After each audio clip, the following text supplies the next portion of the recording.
தீர்க்கதரிசன புஸ்தகம் 1வது அதிகாரம் 8-9 வசனங்கள்.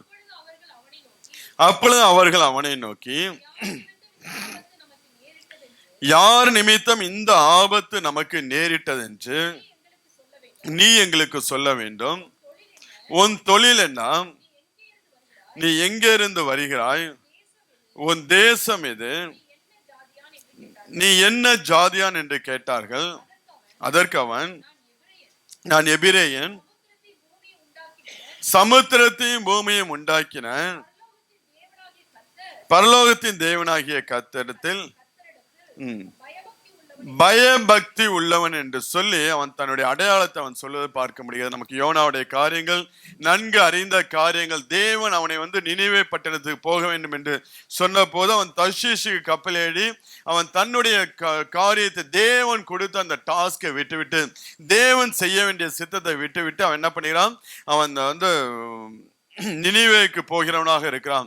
அப்பொழுது அந்த இடத்துல நடந்த சம்பவங்கள், கடல் கொந்தளிக்கிறது.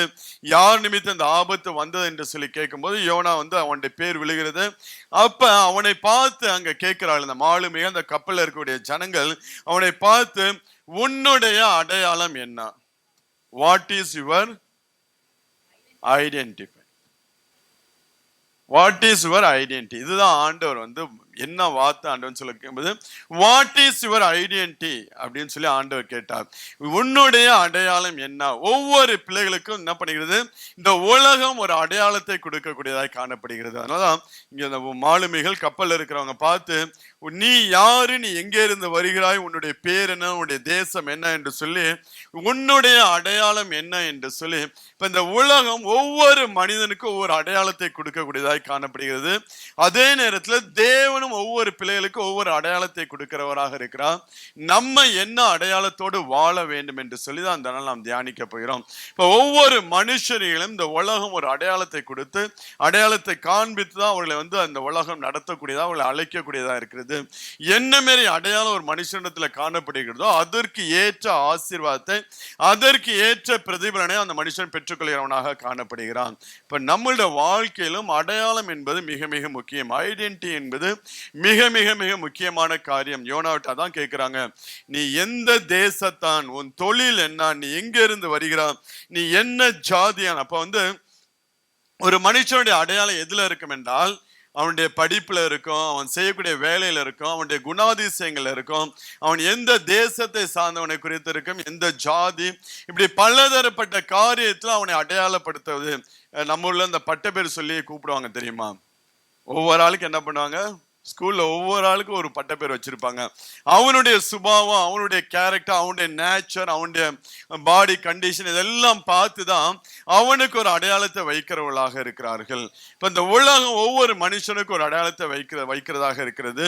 நம்ம அதே அடையாளத்தோட வாழ்கிறோமா, இல்ல தேவன் நமக்கு கொடுக்கக்கூடிய அடையாளம், தேவன் நம்ம மேல என்ன ஒரு அடையாளத்தை வைத்திருக்கிறாரோ அந்த அடையாளத்தை உரியவர்களாக, அந்த அடையாளத்தை நிமித்தம் வரக்கூடிய ஆசீர்வாதங்களை பெற்றுக்கொண்டு நாம் வாழ்கிறோமா என்று சொல்லி அதுதான் நாம் தியானிக்க போகிறவர்களாக இருக்கிறோம். இப்போ அடையாளம் என்பது நம்மளுடைய வாழ்க்கையில மிக மிக மிக முக்கியமாக காணப்படுகிறது. நம்ம எப்படியாப்பட்ட மனுஷர்களாக இருக்கிறோமோ அதற்கு ஏற்றார் போலதான் நம்மள்ட்ட பேசுறவங்க, இல்ல நம்மள்ட்ட வரக்கூடிய நல்லா நீங்க சண்டை போறவனா இருந்தீங்க, நல்ல கோபக்காரனா இருந்தீங்கன்னா, உங்கள்கிட்ட பேசக்கூடிய மனுஷன் எப்படி இருப்பான்? நல்ல கோபக்காரனா, நல்ல சண்டை போடுறவன, நல்ல சண்டைக்காரியா இருந்தீங்கன்னா வரக்கூடிய வாழ்க்கை துணை எப்படி இருக்கும்? நல்ல சண்டைக்காரனா தான் வாய்ப்பாங்க.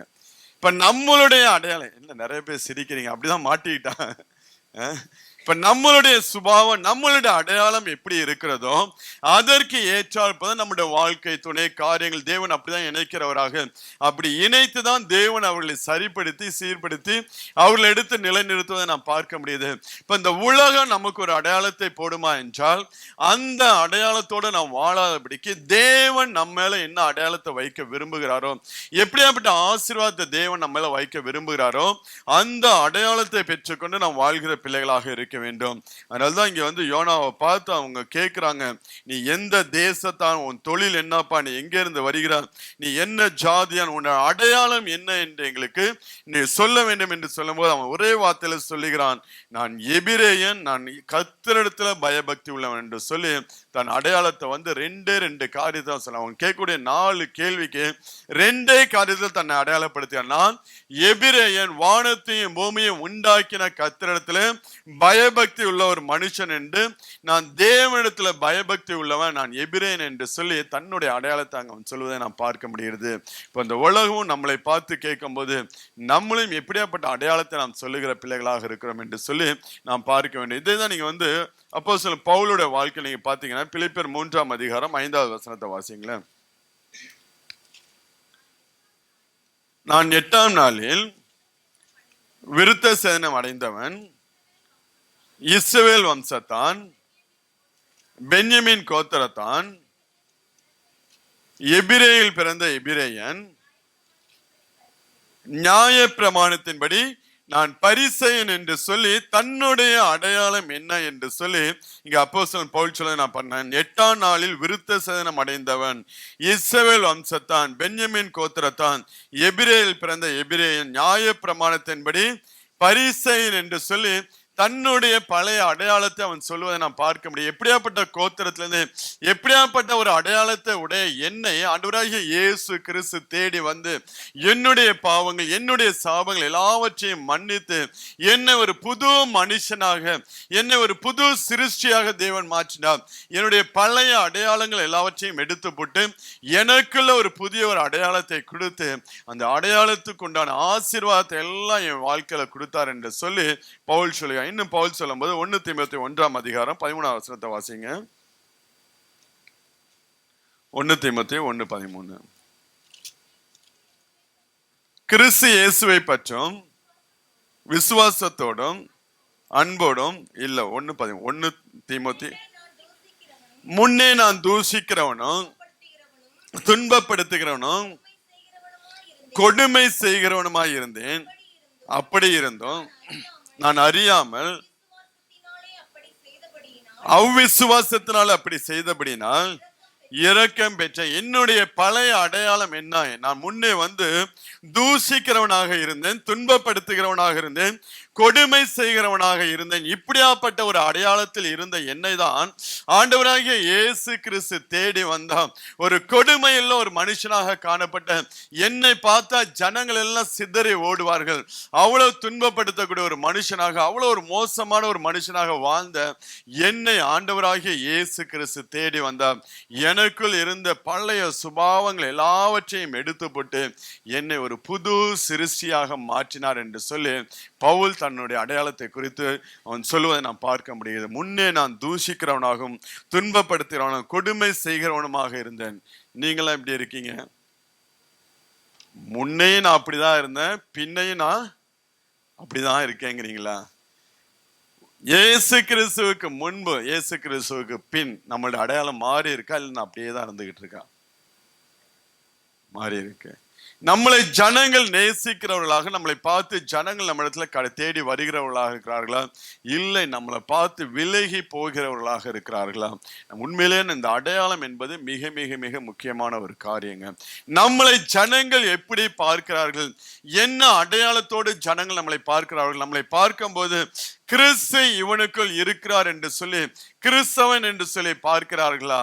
இல்ல என்னதான் எதுக்குதான் அவன் சர்ச்சுக்கு போறான் தெரியல, சர்ச்சுக்கு போறேன்னு சொல்றான், மற்றபடியும் வாழ்க்கையில ஒரு மாற்றத்தையும் பார்க்க முடியல, ஒரு சேஞ்சஸ் இல்லை, அப்படியே தான் இருந்து கொண்டிருக்கிறான் என்று சொல்லி இந்த உலகம் நம்மளை பார்த்து சொல்லுகிறதா? அதை நாம் இந்த நாட்களில் பார்க்க வேண்டும். எப்படியாப்பட்ட அடையாளத்தை உடையவர்களாக நாம் வாழ்ந்து கொண்டிருக்கிறோம்? ரட்சிக்கப்படுவதற்கு முன்பதாக நம்ம இடத்துல காணப்பட்ட சுபாவங்கள் ரட்சிக்கப்பட்டதுக்கு அப்புறம் மாறி இருக்கா, இல்லை இன்னமும் அந்த இதுல கொஞ்சம் காரியங்கள் இருக்கா என்று சொல்லி நம்மளை நாம் ஆராய்ந்து பார்க்க வேண்டும்.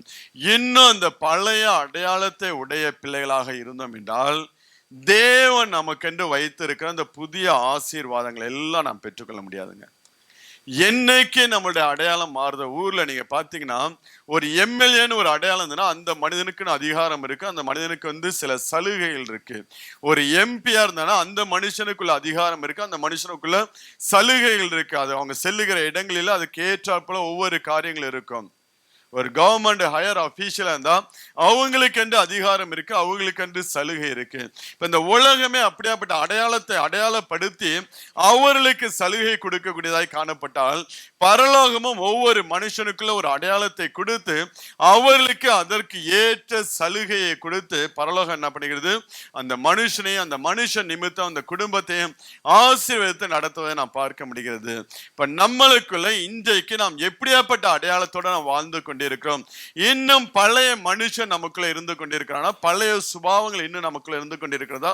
பழைய பாவ வாழ்க்கை இன்னும் நமக்குள்ள இருந்து கொண்டிருக்கிறதா?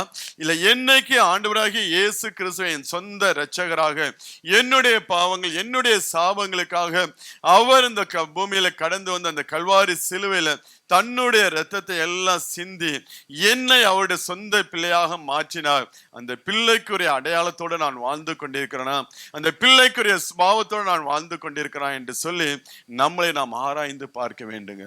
இன்னும் நமக்குள்ள பழைய அடையாளங்கள் காணப்பட்டுச்சுன்னா உண்மையிலே தேவன் வைத்திருக்கிற ஆசீர்வாதத்தை நாம் பெற்றுக்கொள்ள முடியாது, அந்த ஆசீர்வாதத்தை நாம் அனுபவிக்க முடியாது.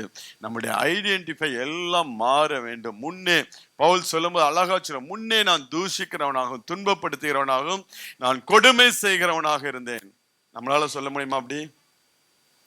நம்மளால அப்படியாப்பட்ட ஒரு ஸ்டேட்மெண்ட் கொடுக்க முடியுமா? முன்னே நான் கோபக்காரனாக இருந்தேன், எரிச்சல் உள்ளவனாக இருந்தேன், பொறாமை உள்ளவனாக இருந்தேன், விக்கிரக ஆராதனை செய்கிறவனாக இருந்தேன், விபச்சாரக்காரனாக இருந்தேன், ஆனால் இப்பொழுதோ அது எதுவும் என்னிடத்துல இல்லை என்று சொல்லி நம்மளால சொல்ல முடியுமா?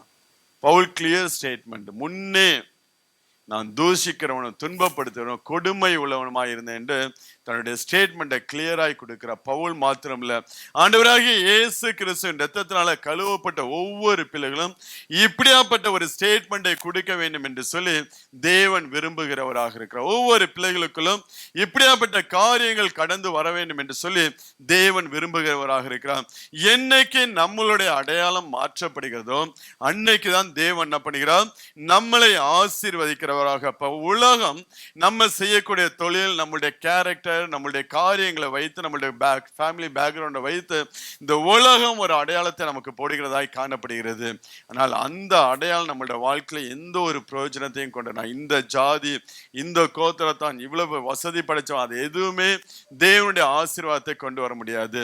அதை எல்லாம் விட்டு நாம் கிறிஸ்துவுக்குள்ள ஒரு புது சிருஷ்டியாய் மாற்றப்படும் போது, கிறிஸ்துவுக்குள்ள ஒரு புது மனிதனாய் மாற்றப்பட ஆரம்பிக்கும் போதுதான் தேவன் நம்மளுடைய வாழ்க்கையை எடுத்து அவர் கரங்களில வைத்து தேவன் நம்மளை ஆசீர்வதிக்கிறவராக இருக்கிறார். ஒவ்வொரு தேவ மனிதனுடைய வாழ்க்கையில் நீங்க பாத்தீங்கன்னா கர்த்தருடைய ஆசீர்வாதம் அவங்களுடைய வாழ்க்கையில கடந்து வருவதற்கு முன்பதாக தேவன் அவர்களை மறுரூபப்படுத்துவதை நாம் பார்க்க முடியும். ஒவ்வொரு பிள்ளைகளையும் தேவன் மறுரூபப்படுத்தி அவருடைய பெயர்களை மாற்றி அவருடைய சிலப்ப ஊரை மாத்துறாரு.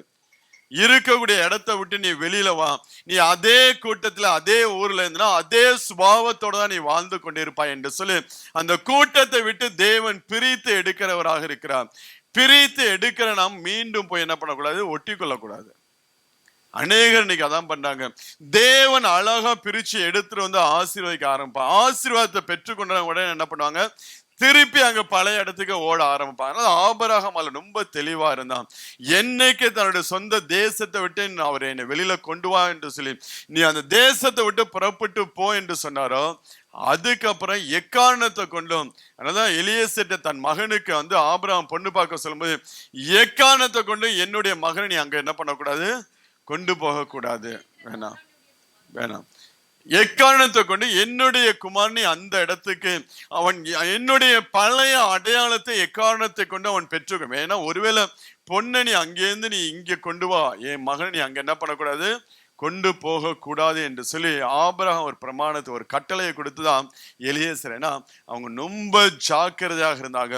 தேவன் தன்மேல் போட்ட அடையாளம் எந்த விதத்திலும் மாறிவிடக்கூடாது. தேவன் எதற்கென்று என்னை முன்குறித்தாரோ, எந்த ஆசீர்வாதத்துக்கென்று என்னை முன்குறித்து என்னை அடையாளப்படுத்தினாரோ, என் மேல் அடையாளத்தை போட்டாரோ, அதை நான் இழந்து போய்விடக்கூடாது என்று சொல்லி மிகவும் ஜாக்கிரதையா இருந்தாங்க. அதுதான் ஆபிரகாம் நல்லா ஆசீர்வதிக்கப்பட்டு உயர்த்தப்பட்டான். இன்னைக்கு நமக்குள்ள அப்படியாப்பட்ட ஒரு எண்ணம் இருக்கா? நம்ம என்ன அடையாளம், நம்மளை பார்த்து ஜனங்கள் என்ன சொல்றாங்க, நம்மளை சுற்றி இருக்கக்கூடியவங்க, நம்மளுடைய குடும்பத்தில் இருக்கிறவங்க, நம்மளோட வாழ்க்கை துணை, நம்மளோட கூட பிறந்தவர்கள், நம்முடைய பிள்ளைகள் நம்மளை பார்த்து என்ன அடையாளப்படுத்துகிறார்கள், நம்மளை பார்த்து என்ன சொல்லுகிறார்கள். உங்களுக்கு பின்னாடி இருந்து பேசுறாங்க பாத்தீங்களா, அதுதான் உங்க அடையாளம்.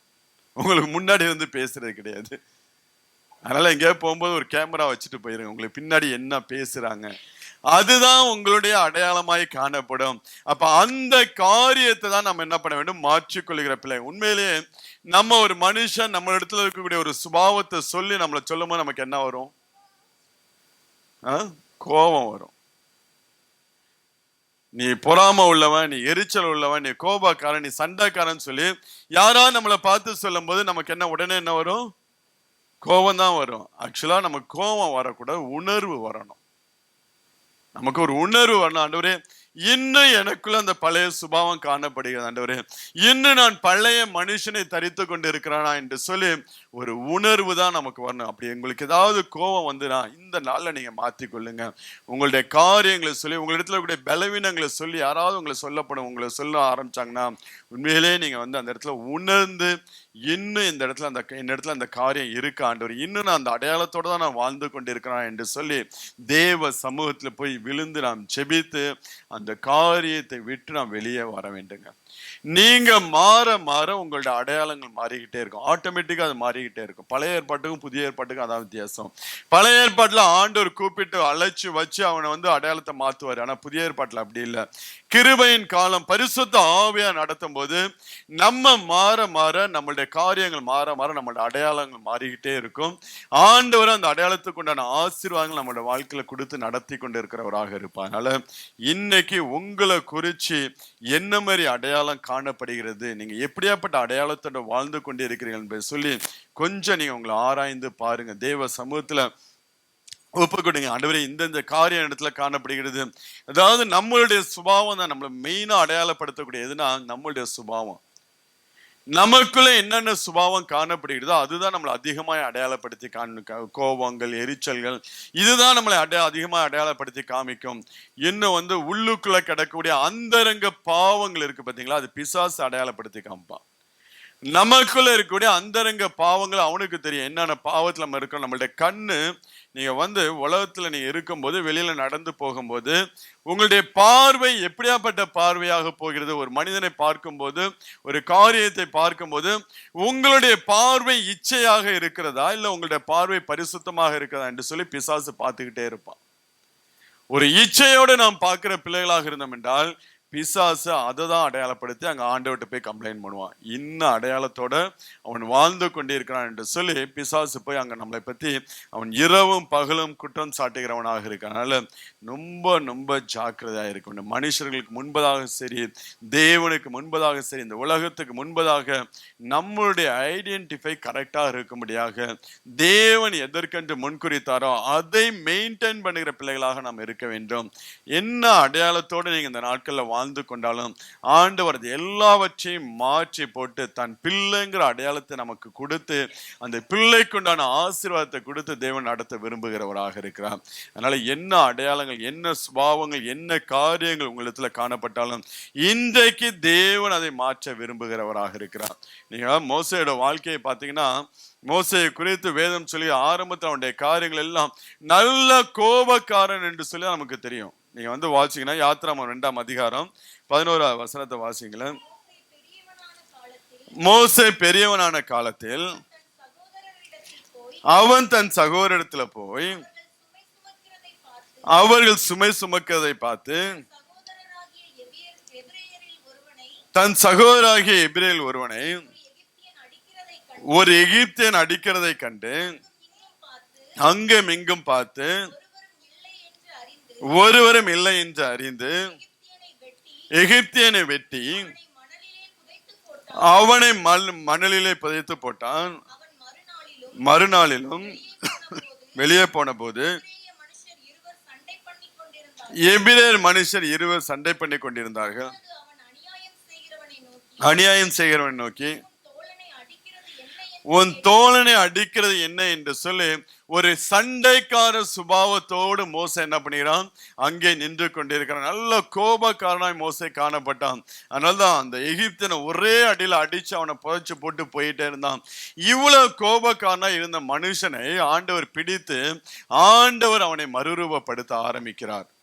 அவனை போல சாந்த குணம் உள்ளவன் மோசேயானவன் பூமியில் உள்ள சகல மனிதர்களும் மிகுந்த சாந்த குணம். எப்படியாப்பட்ட ஒரு மனுஷன், ஒரே அடியில ஒரு மனுஷனை கொண்டு போடக்கூடிய கோபக்காரனாய் காணப்பட்ட மோசே ஆண்டவர் பிடிச்சு எடுத்து 40 வருஷம், எத்தனை வருஷம், 40 வருஷம் நடத்தினதுக்கு அப்புறம் அவனை போல பூமியில அவனை போல சாந்த குணம் உள்ளவன் ஒருவனும் இல்லை என்று சொல்லி ஆண்டவர் அவனை குறித்து, அவனுடைய அடையாளத்தை குறித்து தேவன் சொல்வதை நான் பார்க்க முடிகிறது.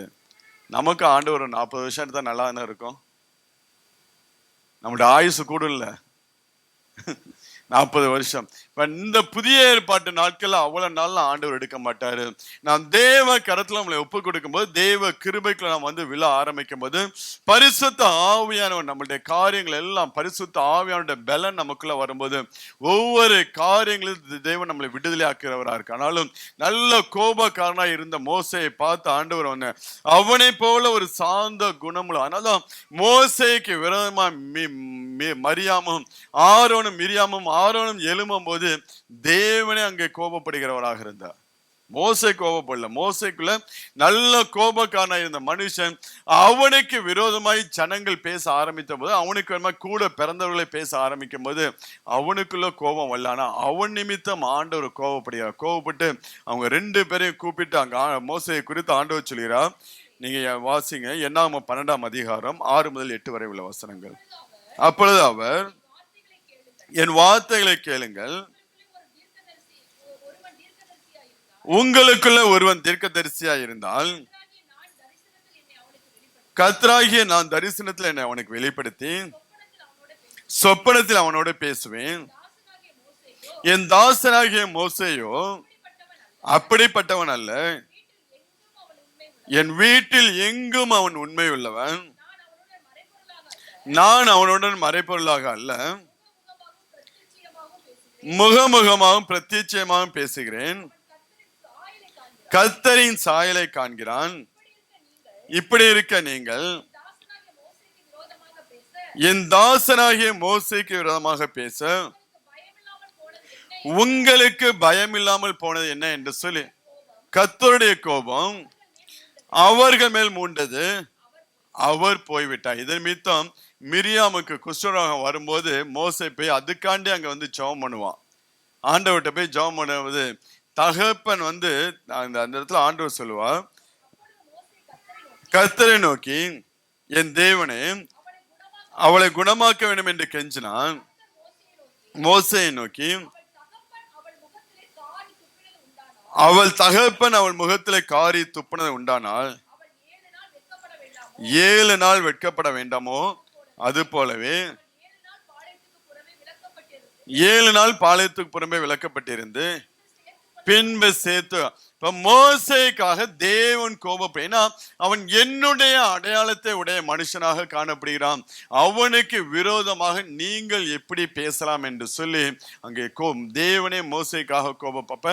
நம்ம தேவனுடைய பிள்ளைகள், நாம் தேவன் கொடுக்கக்கூடிய ஒரு அடையாளத்தோடு வாழ்கிற பிள்ளைகளாக இருந்தோம் என்றால் நம்ம போய் நமக்காண்டி எங்கேயும் பேச வேண்டிய அவசியமே கிடையாதுங்க. நம்மளுடைய காரியங்களை எங்கே போய் நாம் நியாயப்படுத்த வேண்டிய அவசியமே கிடையாது. இன்னைக்கு நம்ம அநேக இடத்துல நம்மளுடைய காரியத்தை என்ன பண்ணுகிறோம், நம்ம நியாயப்படுத்த நாம் பார்க்கிறோம். நான் செய்யறது கரெக்ட் என்று சொல்லி நம்மளை நியாயப்படுத்திக்கொள்ள அநேகருக்கு நாம் விளக்கம் கொடுக்க வேண்டும், விளக்கம் கொடுத்துட்டு அதெல்லாம் அவசியமே கிடையாது. தேவனுக்கு முன்பதாக தேவன் கொடுக்கக்கூடிய ஒரு அடையாளத்தோடு வாழ்கிற பிள்ளைகளாக இருந்தோம் என்றால், தேவனுக்கு பிரியமுள்ள ஒரு பிள்ளைகளாக வாழ்கிறோம் என்றால், தேவன் நமக்காக அவர் என்ன பண்ணுவார், அவர் காரியங்களை செய்கிறவராக இருக்கார். தேவன் நமக்காக நம்மளை போய் நம்ம நியாயப்படுத்த வேண்டிய அவசியம் கிடையாது. தேவனே நம்மளை நியாயப்படுத்தி அவர் பேசுகிறவராக இருக்கார். இருக்கு. அப்ப நமக்குள்ள காணப்படக்கூடிய அந்த சுபாவங்கள் எல்லாம் அந்த நாட்களை மாறும்படியாக தேவன் விரும்புகிறார். என்ன காரியத்தை சொல்லி இந்த உலகம் நம்மளை பார்த்து அடையாளப்படுத்துகிறதோ அதை எல்லாம் விட்டு நாம் வெளியே வருகிற பிள்ளைகளாக இருக்கும். நல்ல கோபக்காரனா இருந்த மோசேயை தேவன் அவனை போல ஒரு சாந்தமுள்ள ஒரு மனுஷன் இல்லை என்று சொல்லி ஆண்டவர் அவனை குறித்து சொல்வதை நாம் பார்க்க முடியும். இப்ப நமக்குள்ளும் இப்படியாப்பட்ட காரியங்கள் கடந்து என்னென்ன பழைய மனுஷன் பவுல் சொன்னது போல, முன்னே நான் தூசிக்கிறவன் துன்பப்படுத்த கொடுமை, ஆனால் இப்பொழுதோ நான் அப்போஸ்தலர்கள், நான் பிரதான ஒரு அப்போஸ்தலன். அப்போஸ்தலர் எல்லாரும் நான் சிறியவன், ஆனாலும் அவனை கொண்டு தேவன் செய்த காரியங்கள் பயங்கரமான காரியங்கள். மற்ற அப்போஸ்தலர் காட்டிலும் மோசேயை கொண்டு தேவன், பவுலை கொண்டு பயங்கரமான காரியங்களை தேவன் செய்து முடித்தார். ஏன்னா அந்த அளவுக்கு அவனுக்குள்ள மறுரூபம் கடந்து வந்துச்சு. தேவன் எதற்காக அவனை முன்குறித்தாரோ அந்த காரியத்தை செய்யும்படியாக, அந்த சித்தத்தை நிறைவேற்றும்படியாக தன்னை முழுவதும் ஒப்பு கொடுத்ததுனால அவனை கொண்டு கத்த பெரிய காரியங்களை செய்தார். அப்ப நம் ஒவ்வொருவரையும் தேவன் என்ன பண்ணியிருக்கான், அப்படியேப்பட்ட ஒரு விசேஷித்த ஆசீர்வாதத்துக்காக தேவன் நம்மளை அழைத்து வைத்திருக்கிறான். ஒவ்வொரு பிள்ளைகளோட வாழ்க்கையும் மறுரூபப்படுத்தும்படியாக, ஒவ்வொரு பிள்ளைகளோட வாழ்க்கையில அவங்களுக்கு உண்டான எல்லா அடையாளத்தை மாற்றி அவர்களை ஆசீர்வதிக்கும்படியாக தான் தேவன் நம்மளை தேடி வந்தவராக இருக்கிறார். நம்மளை தேடி வந்திருக்கிறார்னா பழைய காரியங்கள் முழுவதும் நம்மளுடைய வாழ்க்கையை விட்டு எடுத்து போடும்படியாக தான் தேவன் தேடி வந்திருக்கிறார். ஆனா இன்னும் நம்ம அதை விடாம பிடித்து வைத்திருக்கிற பிள்ளைகளாக இருந்தோம் என்றால், நான் அப்படிதான் இருப்பேன், நீ என்ன சொல்றது, நான் என்ன திருந்துறது, நான் என்ன மாறுறது, நீ எவ்வளவுதான் சொன்னாலும் என்னுடைய காரியங்கள் அப்படியே தான் இருக்கும், என்னுடைய சுபாவங்கள் அப்படியே தான் இருக்கும் என்று சொல்லி நாம் சொல்லுகிற பிள்ளைகளாக இருந்தோம் என்றால் உண்மையிலே நம்ம தாங்க ஆசீர்வாதத்தை இழக்கிற பிள்ளைகளாக இருக்கிறோம். தேவன் நமக்கு கொடுத்திருக்கிற அந்த அடையாளத்தை நிமித்தம், அந்த காரியங்கள் நிமித்தம் நம்மளுடைய வாழ்க்கையில் வர வேண்டிய ஆசீர்வாதங்களை எல்லாம் நாம் இழக்கிற பிள்ளைகளாக. ஏன்னா ஒவ்வொரு பிள்ளைகளையும் கர்த்தர் ஆசீர்வதிக்கும் போது, ஏன்னா நீங்க ஆபிரகாம் பார்த்தீங்கன்னா, ஆபிரகாம் தேவனுக்கு முன்பதாக நிற்கும் போது தன்னை எப்படி அடையாளப்படுத்துவான் தெரியுமா? தன்னை எப்படி அடையாளப்படுத்த, நான் ஒரு, அதெல்லாம் லாஸ்ட் அவன் அடையாளப்படுத்துவான். அவன் ஆசீர்வதிக்கப்படுவதற்கு முன்பதாக நான் ஒரு பிள்ளை இல்லாதவன், நான் ஒரு மலடு என்று சொல்லி அந்த தேவனுக்கு முன்பதாக அடையாளப்படுது. ஆனா ஆண்டவர் சொல்ல, ஆபிரகாமை நீ சொல்லக்கூடிய அடையாளம் நான் போட்ட அடையாளம் கிடையாது, இது நீயே உன்னை சுற்றியுள்ள காரியங்களை வைத்து நீயே என்ன பண்ணுகிறாய், நீ உனக்கு நீயே ஒரு அடையாளத்தை போட்டுக் கொண்டிருக்க. அன்னைக்கு அநேக பிள்ளைகள் அப்படிதான் நம்ம பண்ணிக்கிட்டு இருக்கோம். நமக்கு நாமே ஒரு அடையாளத்தை போட்டுக்கொண்டு அதற்குள்ள நாம் வாழ்ந்து கொண்டிருக்கிற பிள்ளைகளாக இருக்கிறோம். நீங்க வாசிங்கன்னா ஆதியாகமம் 15ஆம் அதிகாரம் 2வது வசனத்தை வாசிங்க. ஆதியாகமம் 15:2. அதற்கு ஆபிரகாம், கர்த்தராகிய ஆண்டவரே, அடியேனுக்கு என்னை தருவீர், நான் பிள்ளை இல்லாமல் இருக்கிறேனே. தமஸ்கு ஊரானாகிய இந்த எலியேசர் என் வீட்டு விசாரணை கர்த்தனாக இருக்கிறானே. இப்ப ஆண்டவருக்கு முன்பதாக இங்க ஆபிரகாமுக்கு ஏற்கனவே தேவன் அடையாளத்தை போட்டுட்டார். நீ ஆதியாகமம் 12ஆம் அதிகாரத்தை வாசிங்கன்னா, நான் உன்னை ஆசீர்வதித்து உன்னை பெரிய ஜாதியாக்க, உன் பேரை பெருமைப்படுத்த, நீ ஆசீர்வாதமாய் இருப்பாய் என்று சொல்லி அங்கே கர்த்தர் அவன் மேல அடையாளத்தை போட்டுதான் தேவன் ஆபிரகாமை தன் சொந்த தேசத்தை விட்டு அவனை வெளியே கொண்டு வருகிறார். கொண்டு வரும்போது, நான் உன்னை பெரிய ஜாதியாக்கி உன்னை ஆசீர்வதிப்பேன், உன் பேரை பெருமைப்படுத்த என்று சொல்லி இந்த அடையாளத்தோடு தான் தேவன் ஆபிரகாமை நடத்த ஆரம்பிச்சார். அவனுடைய வாழ்க்கையில் நடந்த ஒவ்வொரு சம்பவங்களும் தேவன் அவன் மேல் போட்ட அடையாளத்தை வைத்துதான் அவன் இருக்க வேண்டிய தேசம், அவன் இருக்க வேண்டிய பகுதி, அவன் வாழக்கூடிய சூழ்நிலை எல்லாவற்றையும் தேவன் என்ன பண்ணுகிறார், கொண்டு வைக்கிறவராக இருக்கிறான். அவன் மேல் போட்ட அடையாளம், அந்த அடையாளத்தின் நிமித்தம் அவன் திரளான ஜாதிகளுக்கு தகப்பனாக வேண்டும் என்றால் நல்ல ஒரு விஸ்தாரமான ஒரு இடம் அவனுக்கு அவசியமாய் காணப்பட்டுச்சு. அதனால தன் சொந்த தேசத்தை விட்டு தேவன் பிரிக்கிறான். அந்த இடம் அது குறுகினது, இதுக்கு மேல நீ பெருக முடியாது. அவனுடைய ஆசீர்வாதம் ஒரு எல்லைக்குள்ள வந்துவிடும் என்று சொல்லிதான் அந்த எல்லையை பெரிதாக்க வேண்டும் என்று சொல்லி தேவன் என்ன பண்ணுகிறார், அவன் சொந்த தேசத்தை விட்டு அவனை வெளியே பிரிச்சு கொண்டு உன் கண் காணுகிற வரைக்கும் வடக்கு தெற்கு கிழக்கு மேற்கு நீ நடந்து திரி, இந்த தேசம் எல்லாம் உன் சந்ததிக்கு நான் தருவேன் என்று சொல்லி ஆண்டவர் சொல்லுங்க. அப்ப போடப்பட்ட அடையாளத்துக்கும் தேவன் தன் இருதயத்தில் வைத்திருக்கிற ஆசீர்வாதத்துக்கு நேராக தான் தேவன் ஆபிரகாமை நடத்தி கொண்டு வந்தார். ஆரம்பத்துல கஷ்டமா தான் இருக்கும். ஏன் நம்ம சொந்த ஊர், சொந்த தேசம், சொந்த ஜனங்களை விட்டு போக வேண்டும் என்று சொல்லி ஆரம்பத்தில் நமக்கு கஷ்டமாக தான் இருக்கும். ஆனால் தேவன் நடத்தக்கூடிய பாதை அதுதான், தேவன் நடத்தக்கூடிய காரியம் அதுதான் என்றால் உண்மையில அது நம்மளோட வாழ்க்கையில மிகுந்த ஆசீர்வாதமா இருக்குங்க. அதான் ஒரு நாளும் பழைய காரியத்தை போய் நீங்க சொல்லி, ஆண்டவரே நான் அப்படி இருக்கேன், நான் இப்படி இருக்கேன் அப்படின்னு சொல்லி ஆண்டவர்கிட்ட நீங்க சொல்லி ஒரு நாள் அல்லாதீங்க. என் பேரை நீங்க இப்படியாய் நீங்க முன் குறித்திருக்கிறீங்க ஆண்டவரே, இந்தந்த ஆசை உங்களை குறிச்ச ஆண்டவர் என்னென்ன வாக்குத்தத்தம் கொடுத்தாரோ, உங்களை குறித்த ஆண்டவர் என்னென்ன உங்கள் சொப்பனங்கள், தரிசனங்கள், ஊழியக்காரர்கள் மூலம் உங்களை குறித்து தேவன் என்னென்ன ஆசீர்வாதத்தை நீங்க பாத்திரவான்னு சொல்லி உங்களிடத்துல ஆண்டவர் சொன்னாரோ அந்த காரியங்களை வைத்து நீங்கள் ஜெபிக்க வேண்டும். ஒரு நாளும் ஆண்டவர்கிட்ட போயிட்டு நெகட்டிவா மாத்திரம் சொல்லிடாதீங்க. இங்க வந்து ஆபிரகாம் சொல்லி, ஆண்டவரே நான் பிள்ளை இல்லாதவனாய் இருக்கிறேன்னு தன்னை ஆண்டவருக்கு முன்பதாக அவன் அப்படியாய் அடையாளப்படுத்துகிறவனாய் இருக்கிறான். ஆனால் ஆண்டவர் அதை ஒரு நாளும் விரும்புகிற தேவனால். நீங்க வாசிங்கன்னா 17ஆம் அதிகாரம் ஆதியாகமம் 17:5 வாசிங்க. இனி உன் பேர் ஆபிராம் எனப்படாமல் நான் உன்னை திரளான ஜாதிகளுக்கு தகப்பனாக ஏற்படுத்தினபடியால் உன் பேர் ஆபிரகாம், திரளான ஜாதிகளுக்கு தகப்பனாக ஏற்படுத்தினபடியால். அப்ப நான் உன்னை ஏற்கனவே என்ன பண்ணிட்டேன், திரளான ஜாதிகளுக்கு தகப்பனாக தான் உன்னை ஏற்படுத்தி இருக்கிறேன். அதனால் உன் பேர் இனி ஆபிரகாம் என்னப்படும் என்று சொல்லி உன்னை மிகவும் அதிகமாய் பழுக பண்ணி உன்னிலே ஜாதிகளை உண்டாக்குவேன். உன்னிடத்திலிருந்து ராஜாக்கள் தோன்றுவார்கள். உனக்கும் உனக்கு பின்வரும் சந்ததிக்கு நான் தேவனாய் இருக்கும்படி எனக்கும் உனக்கு பின் தலைமுறை தலைமுறையா வரும் சந்ததிக்கு நடுவே என் உடன்படிக்கை நித்திய உடன்படிக்கையாக ஸ்தாபிப்பேன் என்று சொல்லி ஆண்டவர் அங்க ஆபிரகாமை பார்த்து சொல்றாருங்க. அவனை ஏற்படுத்தினது திரளான ஜாதிகளுக்கு ஒரு தகப்பனாக தான் தேவன் ஏற்படுத்தினார். ஆபிரகாமை மாத்திரம் கிடையாது, இன்னைக்கு நீங்களும் நானும் சொல்கிறோம், என்னை என் தாயின் கருவிலே தேவன் முன்குறித்தார் என்று சொல்லி.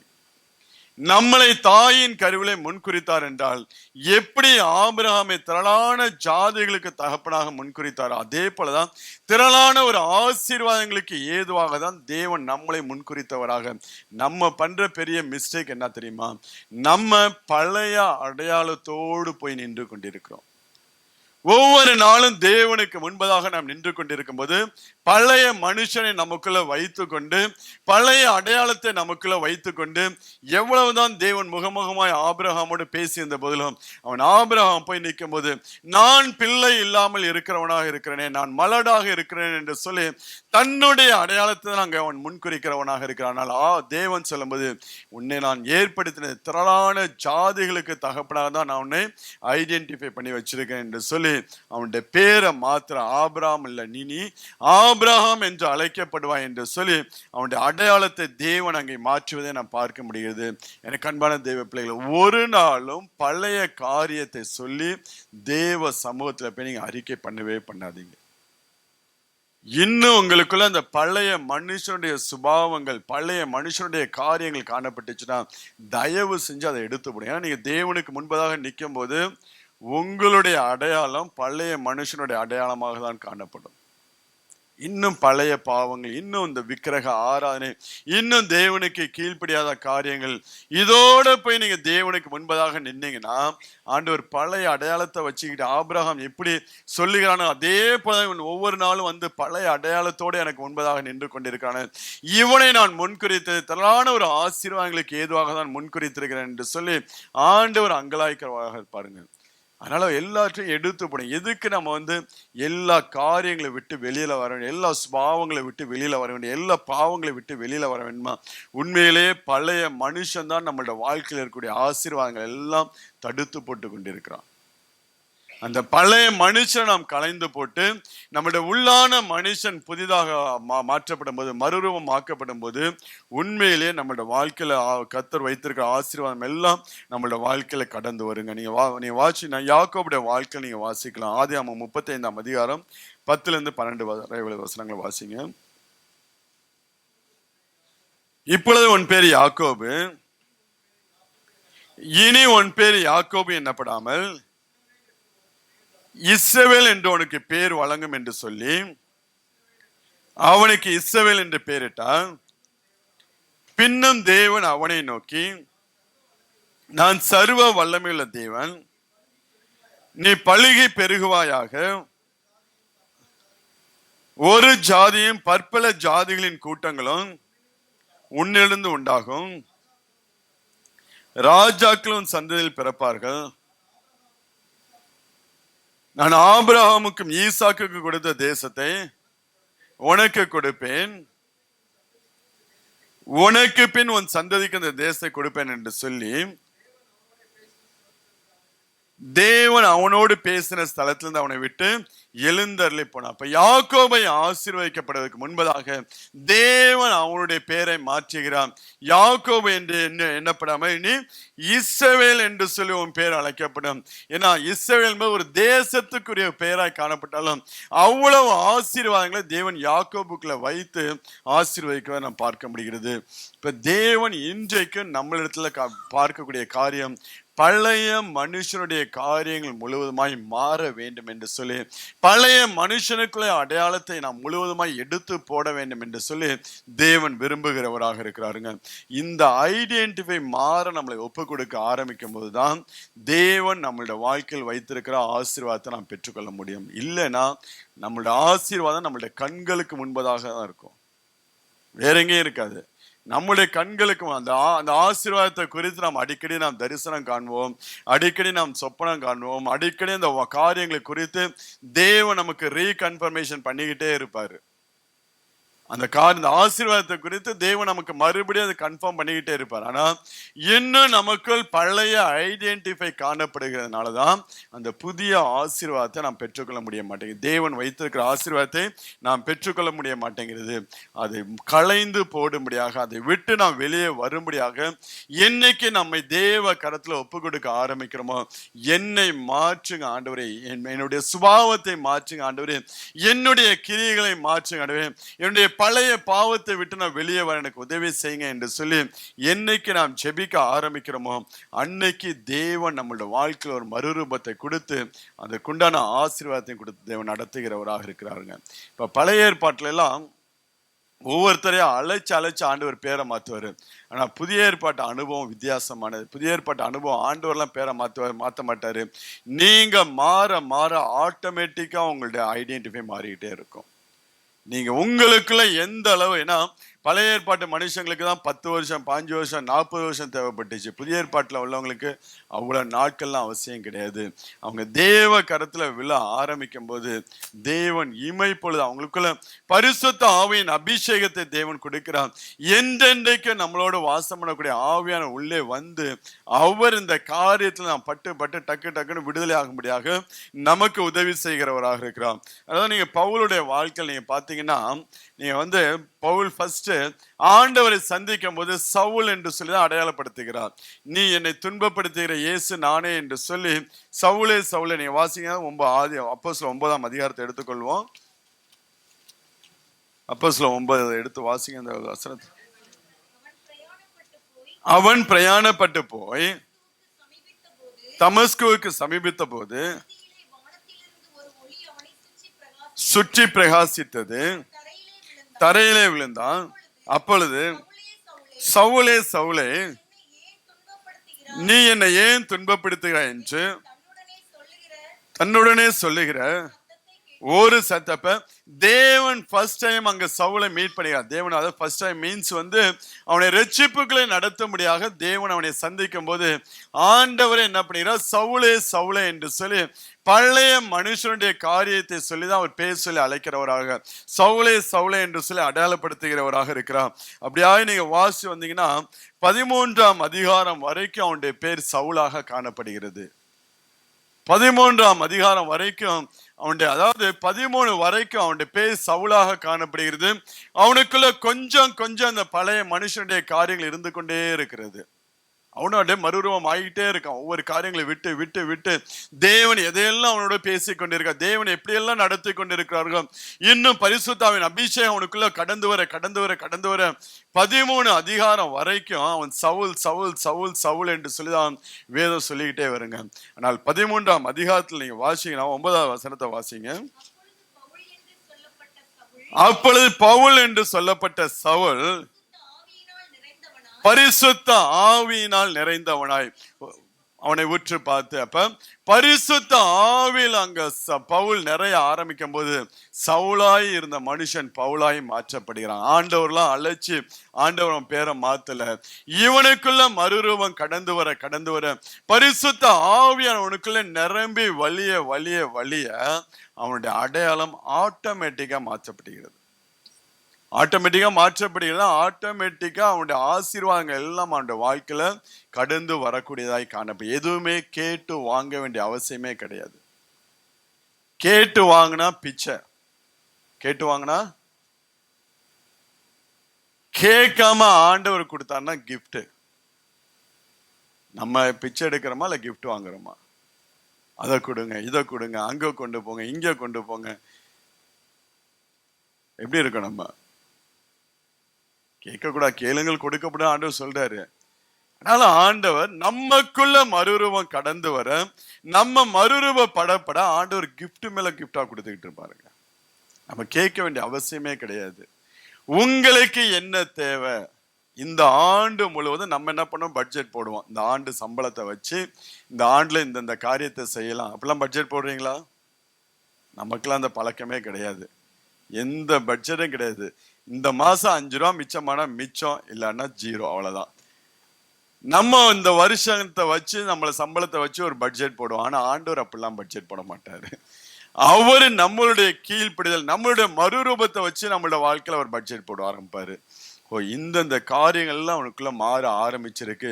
வருஷத்தின் ஆரம்பத்துல புது வருட ஆராதனையில உற்சாகமா இந்த காரியத்தெல்லாம் ஒப்பு கொடுத்துருக்கான். இந்த காரியத்தெல்லாம் செய்வேன், இந்த ஆண்டுல இந்த காரியத்தெல்லாம் நான் நடப்பேன் ஆண்டவர் என்று சொல்லி அந்த 1ஆம் தேதி முதல் வருட ஆராதனை, புது வருட ஆராதனை என்ன பண்ணிக்கிறோம்? அநேக காரியங்களை தீர்மானம் எடுக்கிறோம். பார்த்தீங்களா? தீர்மானம் எடுக்கும் போது ஆண்டவர் அவருடைய ஆசீர்வாதத்துக்குள்ள எல்லா தீர்மானத்தையும் எடுத்துருவாரு. ஆண்டவர் எடுத்து ஸ்டார்ட் பண்ணிடுவாரு. அந்த ப்ராசஸ்குள்ள ஸ்டார்ட் பண்ணும்போது அது 1ஆவது மாசம் வரைய இருக்க, 2ஆவது மாசம், 3ஆவது மாசம், 5ஆவது மாசம் அப்படியே போக என்ன பண்ணும்? நம்ம எடுத்த தீர்மானம் எல்லாம் மறைய ஆரம்பிச்சிடும். ஆண்டவர் பார்ப்பாரு, உனக்காண்டி எவ்வளவு பெரிய காரியங்களை நான் பிளான் பண்ணி வச்சிருக்கிறேன், எப்படியாப்பட்ட ஆசீர்வாதங்களும் உன் வாழ்க்கையில வர வேண்டும் என்று சொல்லி நான் பிளான் பண்ணி வச்ச எல்லாத்தையும் நீ கெடுத்து போட்டேங்க. ஆண்டவர் தான் கவலைப்படுவாரு, நம்ம கவலைப்பட வேண்டியது. ஆண்டவர் தான் இவ்வளவு ஆசீர்வாதத்தை எல்லாம் நம்ம வாழ்க்கையில கொடுக்க வேண்டும் என்று சொல்லி நீ எடுத்த தீர்மானத்தின்படியே, இந்த முதல் நாள் நீ எடுத்த தீர்மானத்தின்படியே இவ்வளவு ஆசீர்வாதங்கள் வாழ்க்கையில நான் எல்லாம் பிளான் பண்ணி வச்சிருந்தேன், ஆனா நீ எல்லாத்தையும் கெடுத்து போட்டேன் என்று சொல்லி நம்மளை பார்த்தா ஆண்டவர் அங்கலாய்க்க. ஏன்னா நமக்குள்ள பவுலுக்குள்ள மறுரூபம் கடந்து வர அவன் தேவனுக்கு கீழ்ப்படிய பரிசுத்த ஆவியினால் நிரப்பப்பட சவுலாய் இருந்த மனுஷன் பவுலாக ஆட்டோமேட்டிக்கா மாறுறாங்க. ஆட்டோமேட்டிக்கா அந்த காரியங்கள் எல்லாம் மாற ஆரம்பிக்கும் போது, ஏன்னா இந்த புதிய ஏற்பாட்டு காலத்துல தேவன் நமக்கும் அப்படியாப்பட்ட காரியங்களை தான் வைத்திருக்க. நம்ம கேட்டு எந்த காரியத்தை ஆண்டவர்கிட்ட வாங்கி கொள்ள வேண்டிய அவசியமே கிடையாது. நமக்குள்ள மறுரூபம் கடந்து வந்துச்சுன்னா அதற்குண்டான கிஃப்டை தேவன் ஒவ்வொரு நாளும் கொடுத்து நடத்துவாருங்க. நம்மளுடைய சுபாவங்கள் மாற ஆரம்பிக்கும் போது, நம்மளுடைய பாவ வாழ்க்கை மாற ஆரம்பிக்கும் போது, அதாவது நம்ம பிள்ளைங்கெல்லாம் நல்லா படிச்சு ஒரு ஸ்கூல்ல நல்லா மார்க் எடுத்துச்சுன்னா அதுக்கு ஏதாவது கிஃப்ட் கொடுப்போம். நல்லா கீழ்படுகிற பிள்ளையா இருந்ததுன்னா அதுக்கு ஒரு கிஃப்ட் கொடுப்போம். பிள்ளைங்க ஒவ்வொரு காரியத்தை செய்யும் போது, நான் ஒன்றும் கொடுக்கறதில்ல, ஒவ்வொரு காரியத்தை செய்யும் போது என்ன பண்றோம்? நம்ம கிஃப்ட் கொடுத்து என்கரேஜ் பண்ணுகிறவளாக இருக்கோம். அதே போலதான் தேவனும் நம்ம அவருக்கு பிரியமாய் நடக்க நம்மளோட வாழ்க்கையில கிஃப்ட் மேல கிஃப்டாய் கொடுத்த அவர் நம்மளை ஆசீர்வதித்து உயர்த்துகிறார். நம்ம எதையுமே கேட்க வேண்டிய அவசியமே கிடையாதுங்க.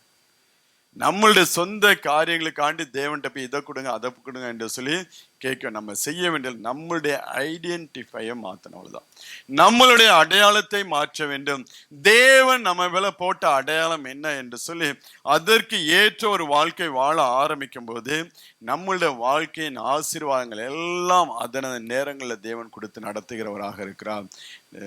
அது எந்த அளவுக்கு நீங்க உங்க வாழ்க்கையில அனுபவிச்சிருக்கீங்கன்னு தெரியல, ஆனா இன்னைக்கு ஒப்பு கொடுங்க. உங்களிடத்துல காணப்படக்கூடிய பழைய சுபாவங்கள், பழைய மனுஷனுடைய காரியங்கள் எல்லாவற்றையும் களைந்து போட்டு போட்டு நான் கிறிஸ்துவுக்குள்ள ஒரு புது சிருஷ்டியாய் நான் வாழ என்னை ஒப்பு கொடுக்குறேன்னு சொல்லி நீங்க மாற ஆரம்பிக்கும் போது அதற்குண்டான ஆசீர்வாதங்கள் எல்லாம் தேவன் உங்க ஆட்களை கொடுத்து நடத்துவாங்க. இப்ப இது நம்ம உலகம் நம்ம கொடுக்கக்கூடிய ஐடென்டிஃபை தான் இவ்வளவு நேரம் பார்த்தோம். இப்ப தேவன் நம்மளை எப்படியெல்லாம் அடையாளப்படுத்துறார், தேவன் என்ன மாதிரி ஐடென்டிஃபை நம்ம கொடுத்துருக்கான்னு சொல்லி நீங்க பாத்தீங்கன்னா ரோமர் 8:15 வாசிங்க.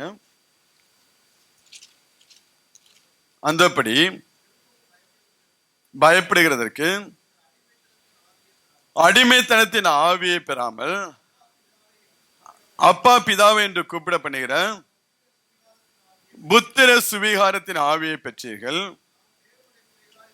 தேவனுடைய பிள்ளைகளாய் இருக்கிறோம் என்று ஆவியானவர் தாமே நம்முடைய ஆவியானவர்கிட்ட பேசி சாட்சி கொடுக்கிறார். நாம் பிள்ளைகளானால் சுதந்திரமே, தேவனுடைய சுதந்திரம் கிறிஸ்துவுக்கு உடன் சுதந்திரமே. கிறிஸ்துவோட கூட நாம் மகிமைப்படும்படிக்கு அவரோட கூட பாடுபட்டால் அப்படி ஆகும். அதனால தேவன் நம்மளை பிள்ளை என்று சொல்லி என்ன பண்ணுகிறார், நம்மளை அவர் அடையாளப்படுத்தி வைத்திருக்கிறார். அப்ப பிள்ளைன்னா நாம் சுதந்திரராமே, பிள்ளைக்குண்டான எல்லா ஆசீர்வாதங்களையும் தேவன் நமக்கு கொடுக்கிறார். அப்போ ஒரு பிள்ளைங்க போது தகப்பனுடைய காரியங்களை சுமந்து நாம் அவரோட கூட கிறிஸ்துவோட கூட நாம் மகிமைப்படும்படிக்கு அவரோட கூட பாடுபட்டால் அப்படி ஆகும். இப்ப பிள்ளைங்கும் போது அந்த பிள்ளைக்கு வேண்டிய சில ரெஸ்பான்சிபிலிட்டிகளை தேவன் கொடுத்து வைத்திருக்கிறவராக இருக்கிறார். அந்த ரெஸ்பான்சிபிலிட்டி உள்ள பிள்ளைகளாக நாம் வாழ ஆரம்பிக்கும் போதுதான் அந்த ஆசீர்வாதங்கள் நம்மளுடைய வாழ்க்கையில கடந்து வருவதை நாம் பார்க்க முடிகிறது. அப்ப தேவன் நம்மளை முதலாவது அடையாளப்படுத்த விரும்புகிறது ஒரு பிள்ளைங்கிற ஒரு அடையாளத்தை தேவன் நமக்குள்ள போகிறார். அந்த பிள்ளைக்கு ஒரு சுபாவத்தோடு நாம் வாழ்கிறோமா, பிள்ளைங்கிற அந்த அடையாளத்தோடு நாம் வாழ்ந்து கொண்டிருக்கிறோமா என்று சொல்லி நான் பார்க்க வேண்டும். ஏன்னா ஒரு பிள்ளைனா தகப்பன் செய்த காரியங்கள் எல்லாம் ஆட்டோமேட்டிக்கா அந்த ரெஸ்பான்சிபிலிட்டி அவன் தலையில வரும். ஆரோனுடைய காரியங்கள், ஆரோனையும் அவனுடைய பிள்ளைகளையும் இந்த ஆசாரிய ஊழியத்துக்கு ஏற்படுத்து, அவனுடைய பிள்ளைகள் மேல் இந்த ஆசீர்வாதம், அந்த அபிஷேகம் கடந்து வரும் என்று சொல்லி அங்க மோசைட்டு ஆண்டவர் சொல்லுவான். அவனை அபிஷேகம் பண்ணும்போது அந்த சந்ததிகள் அப்படியாய் கடந்து வரும்போது அதே போலதான் தேவன் நம்மளை அவருடைய பிள்ளையாக தேவன் முன்குறித்து வைத்திருக்கிறானா, தகப்பனுடைய இருதயத்துல காணப்படக்கூடிய அந்த பாரங்களை சுமக்கிற பிள்ளைகளாக நாம் மாற வேண்டும். ஆண்டவருடைய இருதயம் எதற்காக பாரப்படி, எதற்காக அவர் இந்த பூமிக்கு கடந்து வந்தார், என்ன செய்ய வேண்டும் என்று அவர் நோக்கமுள்ளவராக இருந்தார் என்று சொல்லி அந்த காரியங்களுக்கு நாம் நம்மளை ஒப்புக் கொடுக்க வேண்டும். பிள்ளைங்கிற ஒரு ரெஸ்பான்சிபிலிட்டியோட நாம் வாழ்கிறவர்களாக இருக்க வேண்டும். அடுத்தது ஆண்டவர் நீங்க மத்தேயு 21:13 வாசிங்கன்னா, என்னுடைய வீடு எல்லாருக்கும் ஜெப வீடு என்னப்படும் என்று சொல்லி ஆண்டவர் சொல்கிறார்.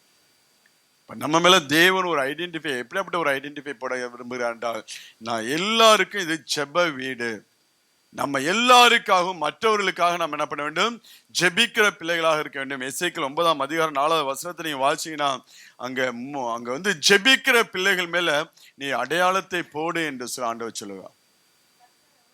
கர்த்தர் அவனை நோக்கி எருசலேம் நகரம் எங்க உருவ போய் அதற்குள்ளே செய்யப்படுகிற சகல அருவருப்புகளின் நிமித்தமும் பெருவெச்சு விட்டு விடுகிற மனுஷரின் நெற்றிகளில் அடையாளம் போட்டு ஜெபிக்கிற பிள்ளைகள் மேல ஆண்டவர் அப்படிங்கிற அடையாளத்தை போடுகிறார். இப்படியாப்பட்ட அடையாளத்தை உடையவர்களாக நாம் வாழ வேண்டும். நல்ல ஜெப வீரர்கள் என்று சொல்லி பரலோகம் நம்மளை பார்த்து சொல்லணுங்க. உலக மனிதர்கள்ல நம்ம அந்தரங்கத்துல போய் உட்காந்து ஜெபிக்கிறோம் பாத்தீங்களா, அந்தரங்கத்துல உட்காந்து நாம் ஜெபிக்கக்கூடிய ஜெபத்தை எல்லாம் பார்த்து ஆண்டவர் நம்ம மேல ஒரு முத்திரையை போடுவார், இது என்னுடைய ஜெப வீடு என்று சொல்லி. அந்த முத்திரையுடைய பிள்ளைகளாக நாம் வாழ வேண்டும். அந்த ரங்கத்துல போய் ஒவ்வொரு பிள்ளைகளுக்காக நாம் ஜெபிக்கிறவர்களாக காணப்பட வேண்டும். இன்னும் நீங்க வாசிங்கன்னா ஆண்டவர் நம்ம மேல எப்படியாப்பட்ட அடையாளத்தை போட விரும்புகிறார் என்று சொல்லி நீங்க பாத்தீங்கன்னா, நீங்களே என்னுடைய ஆலயம், அவருடைய ஆலயம்ங்கிற ஒரு ஐடென்டிஃபை நம்ம மேல கொடுக்க முடியாத தேவன் விரும்புகிறார். 1 கொரிந்தியர் நீங்க வாசினா அங்க அப்போஸ்தலன் பவுல் சொல்லுவார், நீங்களே அந்த ஆலயம் என்று சொல்லி அங்க பவுல் சொல்வதை நாம் பார்க்க முடிகிறது. ஒருவன் மேல உள்ள வசனம் 3:16, 1 கொரிந்தியர் 3:16, நீங்கள் தேவனுடைய ஆலயமாய் இருக்கிறீர்கள் என்றும் தேவனுடைய ஆவி உங்களில் வாசமாய் இருக்கிற என்றும் அறியாது இருக்கிறீர்களா? ஒருவன் தேவனுடைய ஆலயத்தை கெடுத்தால் அவனை தேவன் கெடுப்பார். தேவனுடைய ஆலயம் பரிசுத்தமாய் இருக்கிறது, நீங்களே அந்த ஆலயம். நம்ம யாரும் தேவனுடைய, இப்ப தேவன் நம்ம மேல போடக்கூடிய ஐடென்டிஃபை வந்து அவருடைய ஆலயம். இந்த ஆலயத்துல எந்த ஒரு விக்கிரக ஆராதனையும் இருந்து விடக்கூடாது. இன்னும் நான் வந்து விக்கிரகங்களை சேவிக்கிற பிள்ளைகளாக இல்ல விக்கிரகத்துக்கு ஒத்த காரியங்கள், ஏன்னா நம்ம ரட்சிக்கப்பட்ட பிள்ளை ஒருவேளை விக்கிரகத்தை விட்டு வெளியே வந்து, ஆனா பொருளாசை இன்னும் விக்கிரக ஆராதனை என்று சொல்லி வேதம் சொல்லுகிறது. அந்த விக்கிரக ஆராதனைக்கு ஒத்த காரியங்கள் எதுவும் நம்ம இடத்துல இருந்துன்னா நாம் இன்னும் பழைய ஐடென்டிஃபையோட தான் வாழ்ந்து கொண்டு இருக்கிறோம். பேரு நம்ம கிறிஸ்தவன் சொல்லி இருக்கலாம், ஆலயத்துக்கு போலாம், ஆனா நமக்குள்ள காணப்படுகிற அடையாளம் பழைய மனுஷனுடைய அடையாளம் தான் காணப்படுகிறது. எது எல்லாம் ஆண்டவரை வைக்க வேண்டிய இடத்துல வைக்காமல் நம்ம வேற எதையெல்லாம் கொண்டு வந்து வைக்கிறோமோ அதுதான் விக்கிரக ஆராதனை. ஆகையால் விபச்சாரம், அசுத்தம், மோகம், துரிச்சை, விக்கிரக ஆராதனையான பொருளாசை ஆகிய இவை பூமியில் உண்டு பண்ணுகிற உங்கள் அவயவங்களை அழித்து போடுங்கள். விக்கிரக ஆராதனை என்னும் பொருளாசை, இது பொருளாசை என்னும் விக்கிரக ஆராதனை. சிம்பிள்ங்க. தேவனை வைக்க வேண்டிய இடத்துல தேவனை வைக்காமல் வேற எதை நீங்க கொண்டு வந்து வச்சாலும் அது உங்களுக்கு விக்கிரக ஆராதனை. அது உங்களுடைய விசுவாசமா இருக்கலாம், உங்களுடைய ஜபமா இருக்கலாம், ஈவன் உங்களுடைய காணிக்கை, தேவனுக்கு கொடுக்க வேண்டிய காணிக்கைக்கு பதிலாக நீங்க வேற எதை செய்தாலும் அதுவும் உங்களுக்கு விக்கிரத. தேவனை வைக்க வேண்டிய இடத்துல எதை கொண்டாந்து வச்சாலும் அது எல்லாம் நமக்கு விக்கிரக மாறிவிடும். அதனால ரொம்ப ஜாக்கிரதையாக இருக்க வேண்டும். அந்த விக்கிரக ஆராதனை என்பது நம்மளோட வாழ்க்கையில் இருக்கக்கூடிய ஆசீர்வாதங்களை எல்லாம் நம்மளோட வாழ்க்கையில் இருக்கக்கூடிய ஆசீர்வாதங்களை எல்லாம் என்ன பண்ணும், அது கெடுத்து போடக்கூடியதாக காணப்படுது. அதனால அந்த விக்கிரக ஆராதனை நம்மளோட அந்த ஐடென்டிஃபை இல்லாதபடிக்கு நாம் வாழுகிற பிள்ளைகளாக நாம் இருக்க வேண்டும். அதுல ரொம்ப நாம் ஜாக்கிரதை உள்ள பிள்ளைகளாக நாம் இருக்க வேண்டும். எக்காரணத்தை கொண்டு, ஏன்னா விக்கிரக ஆராதனை என்பது ஆண்டவர் விபச்சாரத்துக்கு அடையாளமாய் பேசுகிறார். ஒரு விபச்சாரக்காரன் எப்படியாப்பட்டவனா இருக்கானோ அவனை விக்கிரக ஆராதனை செய்கிற எசேக்கியேல் ஆண்டவர் அழகா சொல்லுவார். ஆண்டவர் தன் இருதயத்தை அங்க வந்து 2ஆம் அதிகாரம் நினைக்கிறேன், ஒரு பெண் ஒரு தன்ட்ட போய் வாசிங்க, அந்த எசேக்கியேலா எரேமியாவா,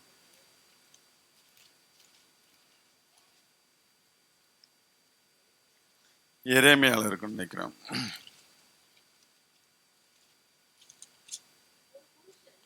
எந்த அதிகாரம்?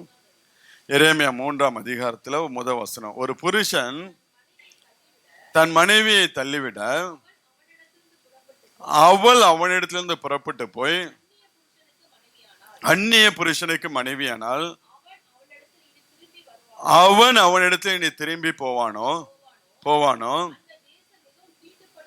அந்த தேசம் மிகவும் தீட்டுப்படும் அல்லவோ. மனுஷர் சொல்வார்கள், நீயோ என்றால் அநேக நேசரோடு வேசித்தனம் பண்ணினா ஆகிலும் என்னிடத்துக்கு திரும்பி வா என்று சொல்லி, ஒரு மனைவி ஒரு புருஷனை விட்டு வேறொருத்தண்ட போய் இருந்துட்டு திருப்பி அவன்கிட்ட வந்து அவன் சேர்த்துக்கொள்வானா சேர்த்துக்கொள்ள மாட்டான்னு எனக்கு தெரியாதுனா, நீயோ அநேக நேசரோடு அநேக காரியத்தோடு நீ விபச்சாரம் பண்ணினால் இன்றைக்கு நீ என் இடத்துல திரும்பி வா, நான் உன்னை ஏற்றுக்கொள்வேன். எனக்குண்ட நான் என்னென்ன ஆசீர்வாதத்துக்கெல்லாம் உன்னை முன்குறித்து வைத்தனோ அந்த ஆசீர்வாதங்கள் எல்லாம் வாழ்க்கையில கொடுத்து உன்னை நடத்துவேன் என்று சொல்லி ஆண்டவர் சொல்லுகிறார். அதனால நாம் எந்தெந்த காரியங்கள் எல்லாம் நாம் தேவனுக்கு பதிலாக கொண்டு வந்து வைத்தோமோ அது எல்லாம் நம்மளோட வாழ்க்கையை விட்டு தூக்கி தூர போடணுங்க. ஏன்னா நமக்கு தெரியாது, ஒரு சின்ன காரியமா இருக்கும், அது நம்மளோட வாழ்க்கையில் வரக்கூடிய ஒரு பெரிய ஒரு ஆசீர்வாதத்தை கெடுத்து போட்டு கொண்டிருக்கும். நம் கண்ணுக்கு நேராக தான் அந்த தேசம் இருக்கும். இஸ்ரவேல் ஜனங்களுடைய கண்களுக்கு நேராய் தேசம் காணவனாலும் வனாந்திரத்துல சுத்திக்கிட்டே இருக்கிறாங்க. ஏன்னா விடாமல் இருக்க வேண்டும், கீழ்ப்படிய வேண்டிய காரியங்கள் கீழ்ப்படியாமல் இருக்கிறனால்தான் சில நேரங்கள் தேவன் நம்முடைய கண்களுக்கு முன்பதாக வைத்து அந்த காரியங்கள் நடத்துகிறவராக இருக்கிறார். அதனால உங்களை முழுவதுமாய் தேவ கரத்துல ஒப்பு கொடுங்க. பழைய அடையாளங்கள் எதுவும் உங்களிடத்துல இல்லாதபடிக்கு, பழைய சுபாவ மனுஷன் உங்களிடத்துல காணப்படாதபடிக்கு தேவன் என்ன அடையாளத்தோடு உங்களை நடத்த விரும்புகிறாரோ, எப்படியாப்பட்ட பிள்ளையாய் தேவன் உங்களோட வாழ்க்கையில வைத்து ஆசீர்வதிக்க விரும்புகிறாரோ அந்த காரியத்துக்கு நீங்கள் உங்களுக்கு ஒப்பு கொடுக்கும் போது தேவன் அந்த காரியத்துக்கு ஏதுவாய் உங்களை நடத்துகிறவராக இருக்கிறார். அதனால பழைய அடையாளத்தை எல்லாம் விட்டு நீங்க வெளியே வர வேண்டும். இது வந்து தேவன் நம்ம மேல போடக்கூடிய அடையாளம். நம்ம எப்படியாப்பட்ட ஒரு அடையாளத்தோட வாழ வேண்டும் தெரியுமா? உலகம் கொடுக்கக்கூடிய அடையாளத்தை பார்த்தோம், தேவன் நம்ம கொடுக்கக்கூடிய அடையாளம். நம்ம எப்படியாப்பட்ட ஒரு அடையாளத்தை வாழ வேண்டும் என்று சொன்னால், நீங்க வாசிங்கன்னா லூக்கா 1ஆம் அதிகாரம், அங்க மரியாள் வந்து ஆண்டவரை பார்த்து, இதோ நான் உமது அடிமை என்று சொல்வதை நாம் பார்க்க முடியும். வாசிங்க. அதற்கு மரியாள், இதோ நான் ஆண்டவருக்கு அடிமை, உம்முடைய வார்த்தையின்படி எனக்கு ஆக கடவுது. லூக்கா 1:38 அவர் சொல்கிறார், இதோ நான் ஆண்டவருக்கு அடிமை, உம்முடைய வார்த்தையின்படி எனக்கு ஆக கடவுது என்றால், அப்பொழுது தேவதூதன் அவரிடத்திலிருந்து போய்விட்டான் என்று சொல்லி நான் பார்க்க முடியும். அப்ப நம்ம இந்த பூமியில வாழும்போது நான் ஆண்டவருக்கு ஒரு அடிமைங்கிற ஒரு அடையாளத்தோட தான் வாழ விரும்பணுங்க. அந்த அந்த அந்த ஐடென்டிஃபை நமக்குள்ள இருந்துச்சுன்னா இது எல்லா ஆசீர்வாதத்தையும் நம்மளோட வாழ்க்கையில கொண்டு வரும்.